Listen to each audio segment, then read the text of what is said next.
অনেকেই জানেন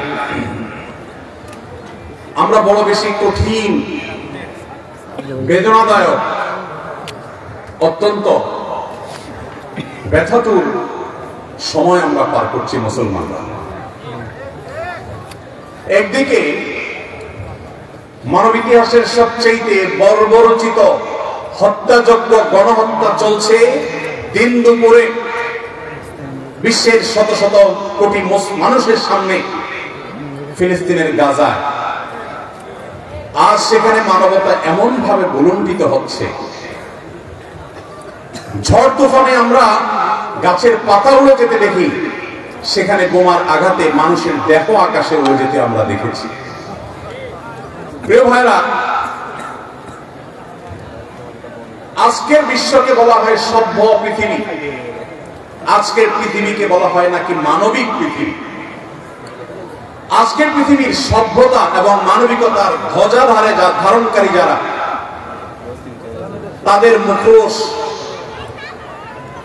তাদের আসল রূপ, তাদের আসল চেহারা চরিত্র আজ দিনের আলোর মতো পরিষ্কার হয়ে গেছে।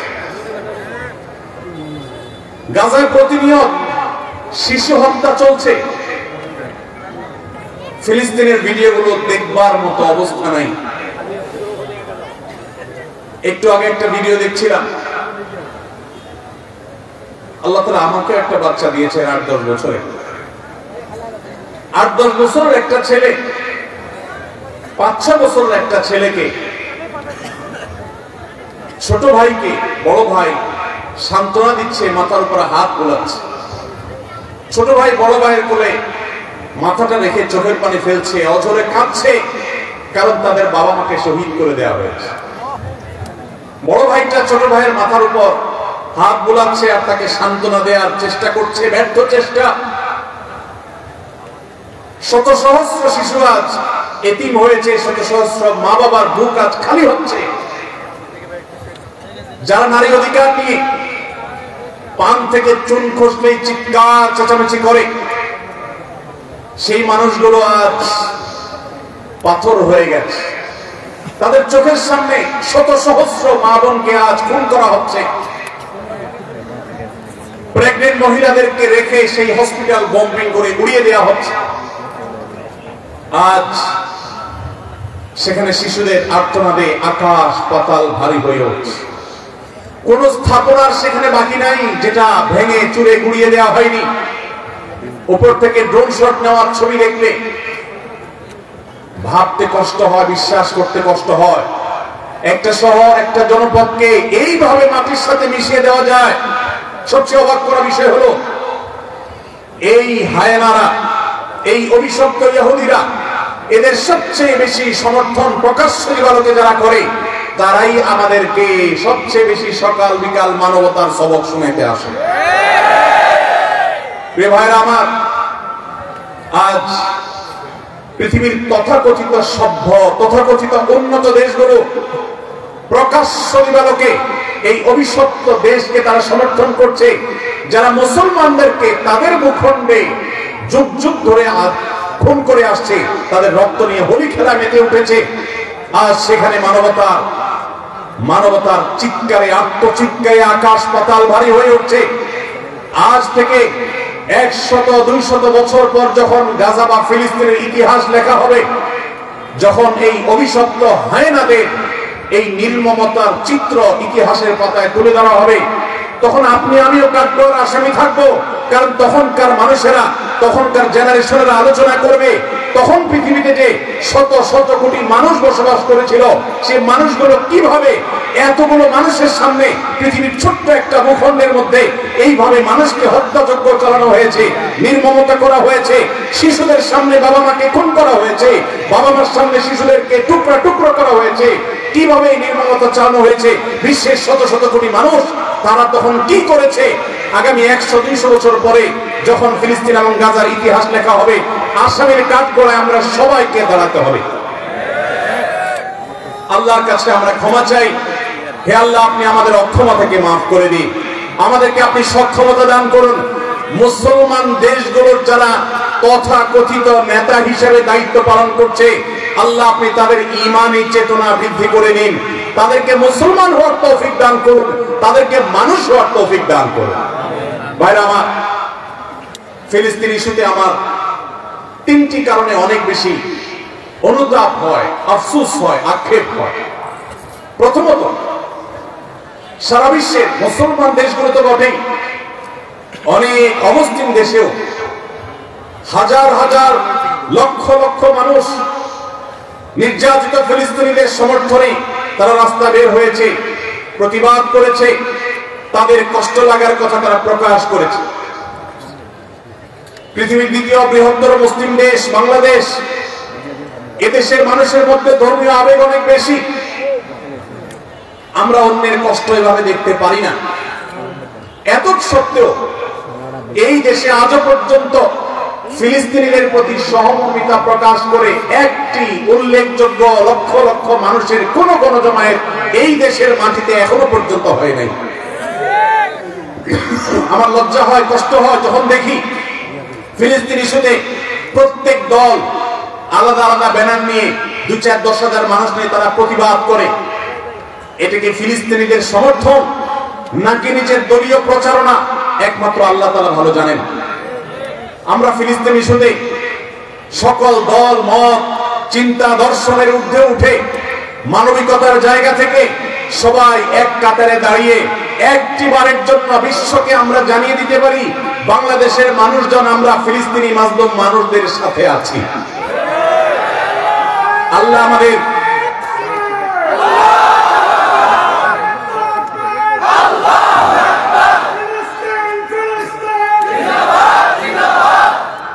আল্লাহ রাব্বুল আলামিন আমাদের মুসলিম নেতৃবৃন্দকে সেই সুযোগ দান করুন, তারা যেন এদেশের সকল মতের, সকল চিন্তার, সকল পথের, সকল আদর্শের, সকল দলের মানুষদেরকে, এমনকি আমাদের যে সমস্ত অমুসলিম ভাইরা আছেন তাদেরকেও এই মানবিক ইস্যুতে এক কাতারে দাঁড় করিয়ে লক্ষ লক্ষ বাংলাদেশের মানুষ ফিলিস্তিনি পতাকা হাতে নিয়ে তারা ফিলিস্তিনের প্রতি সহমর্মিতা প্রকাশ করবে, জানাবে।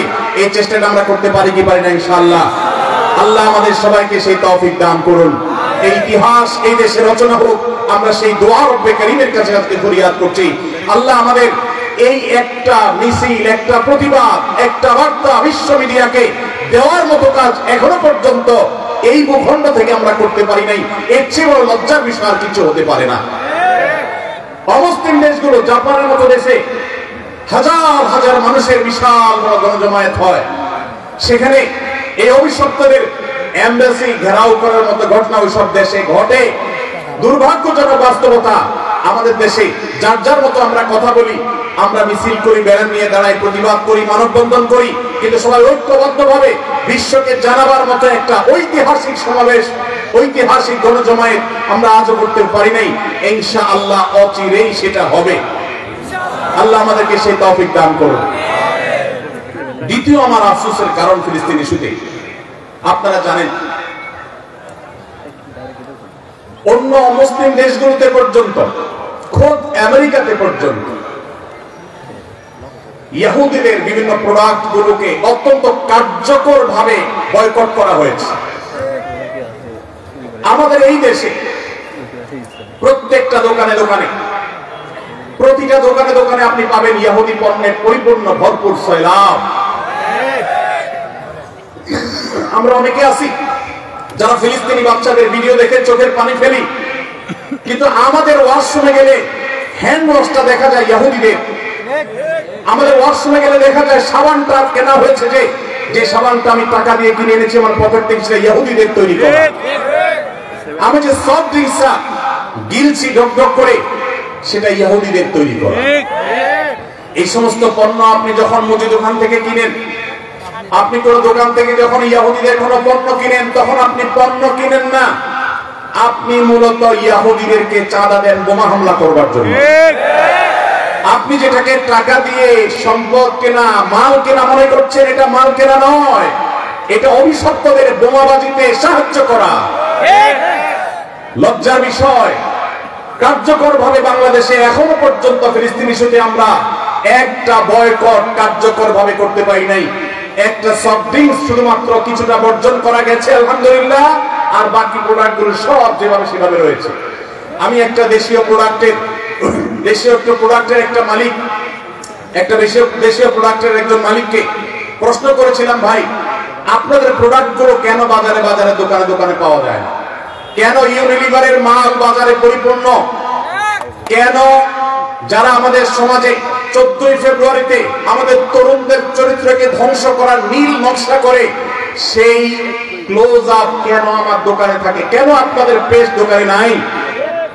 আমাকে সেই বাংলাদেশি কোম্পানির মালিক, বাংলাদেশি প্রোডাক্ট তৈরি করেন সেই ব্যবসা প্রতিষ্ঠানের মালিক, তিনি আমাকে বলছেন, ভাই লজ্জার কথা, আমাদের দেশে এক শ্রেণীর, সবাই নয়, এক শ্রেণীর অসাধু কর্মকর্তা কর্মচারী আছে সরকারি অফিসগুলোতে, যারা এই সমস্ত ইয়াহুদি কোম্পানিগুলো, বিদেশি কোম্পানিগুলো থেকে টাকা পয়সা খেয়ে, ঘুষ খেয়ে, তাদের জন্য সকল সুযোগ সুবিধা, সকল ফ্যাসিলিটিসকে এমন ভাবে প্রোভাইড করে যে আমরা দেশীয় প্রোডাক্ট যারা প্রস্তুত করি, তৈরি করি, তারা তেমন কোনো সুবিধা করতে পারি না।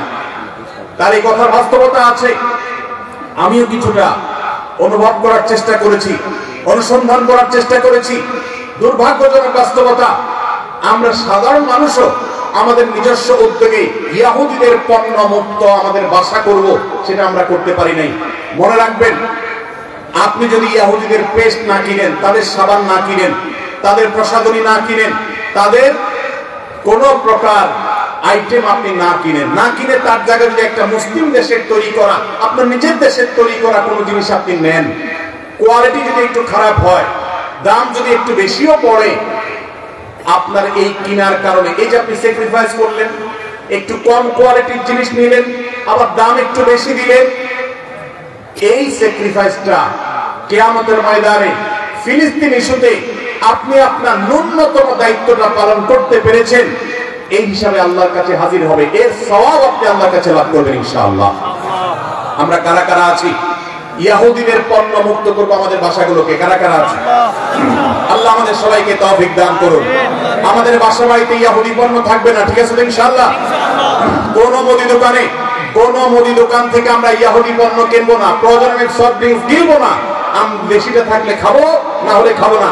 একবার বাংলাদেশ বিমানে আমি কোথাও ট্রাভেল করতেছিলাম, আমাকে কোকা কোলা দেওয়া হলো। আমি বললাম, কেন কোকা কোলা? আমার দেশীয় ক্যারিয়ার, আমার দেশীয় সফট ড্রিঙ্কস নাই, কেন আপনি বিদেশি সফট ড্রিঙ্কস খেতে আমাকে বাধ্য করবেন? প্রতিবাদ স্বরূপ আমি এটা খেলাম না, নিয়ে যান, অন্তত একটা বোতল বাঁচবে। আর আপনার কর্তৃপক্ষকে জানাবেন, একজন কাস্টমার প্রতিবাদ করেছে, তিনি দেশীয় সফট ড্রিঙ্কস না, বিদেশি সফট ড্রিঙ্কস খান। সফট ড্রিঙ্কস এমনিতে স্বাস্থ্যের জন্য ক্ষতিকর, সেখানে ইহুদিদের যে সফট ড্রিঙ্কস আপনি কিনছেন, এটা সফট ড্রিঙ্কস না, এটা রক্তে ভরা বোতল।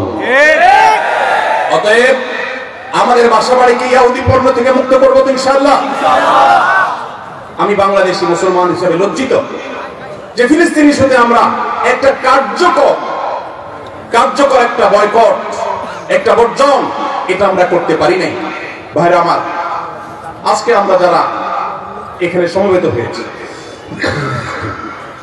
আমরা কি একটু প্রতিজ্ঞা করতে পারি, আমার জীবদ্দশা, আমার জ্ঞাতসারে, আমার পকেটের টাকা দিয়ে ইহুদি কোন পণ্য আমি কিনবো না, না খেয়ে থাকবো, কোন প্রসাধনী প্রয়োজনে ব্যবহার করবো না, কিন্তু ইহুদি পণ্য আমি কিনবো না ইনশাআল্লাহ। সবাই চেষ্টা করা যাবে ইনশাআল্লাহ।